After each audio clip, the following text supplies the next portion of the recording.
Баршаңызға сәлем, сіздермен бірге Жансая. Бүгін біз осындай өте оңай, өте тез жасалатын пирог жасаймыз, алмадан жасаймыз. Кез келген жидекті қолданып жасауға да болады. Міндетті түрде жасап көріңіздер. Ең алдымен қамырын жасап аламыз. Қамырын жасау үшін біз ұнымыз бен қантымызды және де сары майымызды жақсылап тұрып араластырып аласыздар.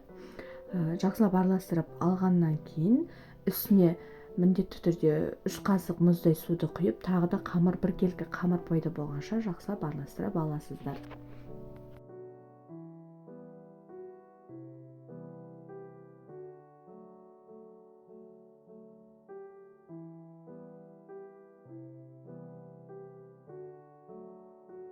Дайын болған қамырымызды осындай етіп жұп-жұқа етіп жайып шығамыз. Бетіне қантты сеуіп, жаңағы тураған алмаларымызды жақсылап тізіп шығасыздар. Видеодағыдай етіп барлығын әдемілеп тізіп аласыздар.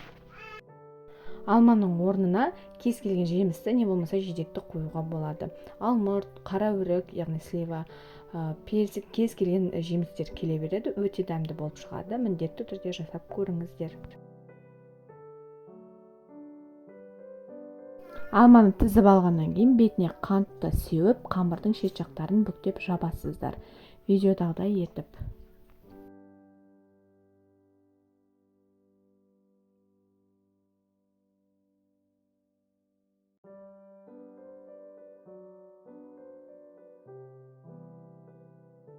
Кейін бетіне жұмыртқаның сарысын жағасыздар да және де әрлеулеріңізге болады. Мен әрлегенде арахис жапырақшаларын септім. Кез келген нәрсемен, кокоспен де, таяқшалармен де әдемілеуге болады.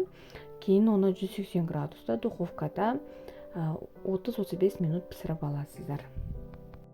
Міне осындай өте дәмді, өте керемет, оңай пирог жасалады. Міндетті түрде жасап көріңіздер. Ас болсын.